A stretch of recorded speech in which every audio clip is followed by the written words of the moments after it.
hi Mizoram Baptist ko ran venglai na thil biak in hi a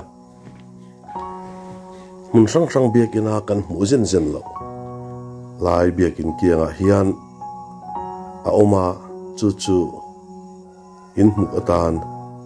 kan ron chhuak ve don ani so the lai mi so ani a engeni hian kan thlir don ani kan muang khian lungkara tangin tui alo chhuak le hera chuan he tui chhuak hi hian he ta hian lawng thla in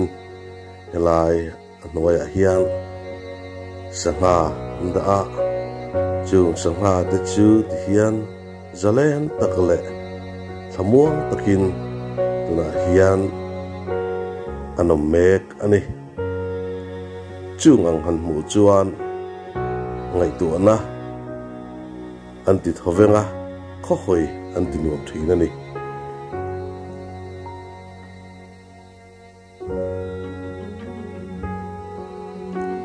hian kan mun hian helai nguna hian sangha te an pusip sepa zalen takin nuam ti takin lai hian sangha te hi an khosa ani e tui luang hi kum sang ni som pakwa November thla khan e ko ran hian akum somnga na lomin chumi lomna a in bo sai na tan chuan hela hian he mun hi an bo saya biakin cheitu biakin moi tu tak alo ni a yang chuan hela hi atulang ajrin an tuai num la thina helai mun hi moi em maya mu anuam em ani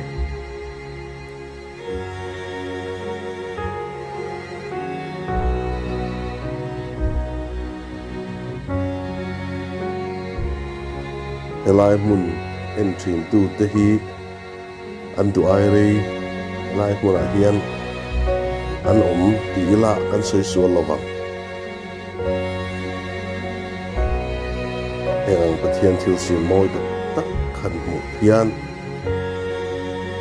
khoi an tu ma nun ati zalen em ani chuan helai to tu te hian tha an la de nge ya photo booth rem chak tak pakhat ani bal maya chuan helai ti luang ri her hi akmu anuamin tilaya sanga mu ta khu nun anti jang kha em mani chuan asira hian hei muang hian na fute plans kan te yang chi te kha hian anda wala antianga alan chei hi ang dan thriau mai alo ni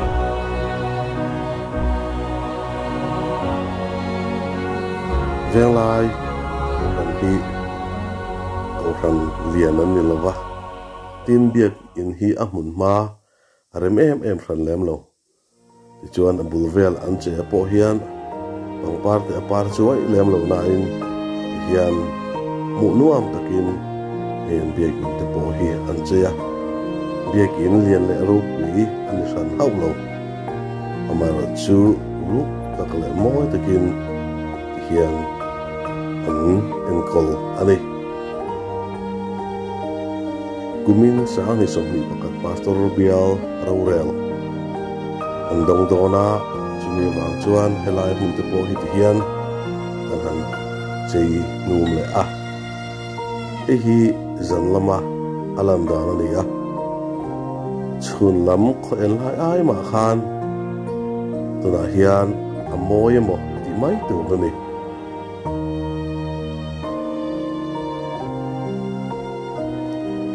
Pathian zaleng takin sangate helai mona hian an khosa ani heng Pathian thil siam mawi tak tak ngai nim ring te lui sangate yang chuan tui luang te han muian ring nun ati zalena ring nun kan ha na te kan ku chau na te na sa takin min ti nep sakani chutiang ang limthla mu thei tura eti laya helai muna hetiang ang siam tura ngaihtuahna an mang hi rem chang an hle ati lo thei lo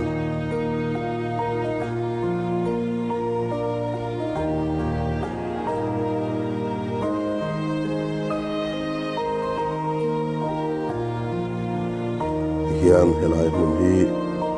biak in chei moi tu an rualin Pathian thil siam moi tak tak limthla mu theina alo ni boka kho hoile nun ati jang kha ema nun ati no ani helai mun lo tu te hi helai mun a henan ai rei anom tlat zelani